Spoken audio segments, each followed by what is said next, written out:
Est-ce qu'une powerbank peut vraiment vous permettre de voler plus longtemps? Vous allez me dire oui, ça va recharger votre batterie de drone et tout. Maintenant je vais vous faire la même question, mais si elle mesurait 10 cm. Bah la réponse c'est toujours oui, et on va le voir ça maintenant. C'est parti. Et donc la powerbank en question, la voici de chez Dogcom.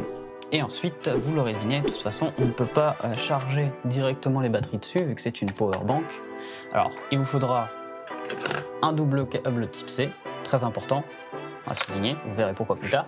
Et ensuite, un chargeur de batterie. Bon, moi, c'est un Gep RC. Bon, je suis pas payé par les marques, je tiens à vous le dire. Après, s'il y a une marque qui voit ça et qui veut que je teste leurs produits, n'hésitez pas.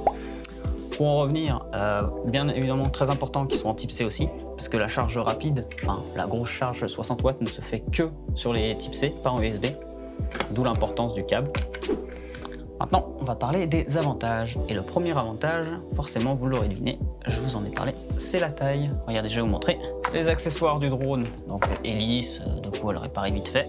Un deuxième écran si vous voulez avec vos potes, c'est toujours utile, logique. Une radiocommande, un casque, un drone, et pour finir, hop, des batteries. Vous voyez que ça prend vraiment pas de place. Ça peut même tenir dans une sacoche un peu plus imposante, mais franchement, au fond de votre sac, ça tient largement. Vous pouvez même emporter plein d'autres choses avec. Donc, premier avantage, ça prend pas de place. Parce que, imaginons, on prend une powerbank un peu plus imposante. Ouais, ça prend un peu plus de place.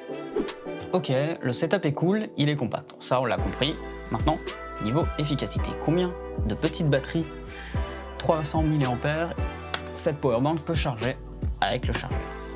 Je profite de ce thème-là pour vous dire que si vous aimez les vidéos de drone, FPV, les tests ou les concepts un peu bizarres, bah, n'hésitez pas à vous abonner. Il y a aussi des coulisses, pas mal de vidéos de coulisses sur mes différents réseaux sociaux. Allez, check ça.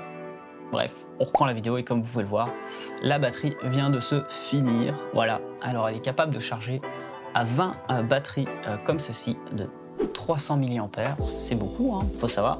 Alors c'est une moyenne, hein. Par exemple si vous en avez 3, des powerbanks comme ça, vous pourrez en moyenne en charger entre 50 et 60, donc c'est énorme.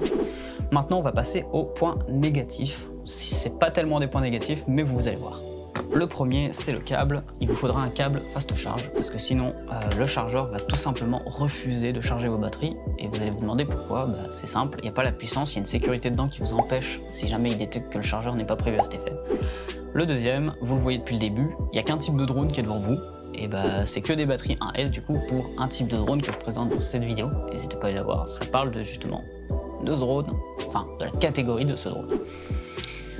Donc voilà, on va dire que c'est le seul inconvénient, mais est-ce que c'est vraiment un inconvénient quand je vous présente un setup qui se veut compact avec un drone qui est ultra petit, il est même plus petit que le chargeur comme vous pouvez le voir. Bref, dites-moi en commentaire ce que vous en pensez, n'hésitez pas à liker la vidéo si ça vous a plu, à la partager aussi, abonnez-vous, c'est gratuit, et je vous dis salut. J'ai tout fait tomber. Oh là là, je suis catastrophique. Il n'y en a pas un qui est tombé là-dedans? Non, ça va. Bah, de toute façon, je vais les compter. Hein. 1, 2, 3, 4, 1, 2, 3. Attends, 4 et 4. Ouais, c'est bon.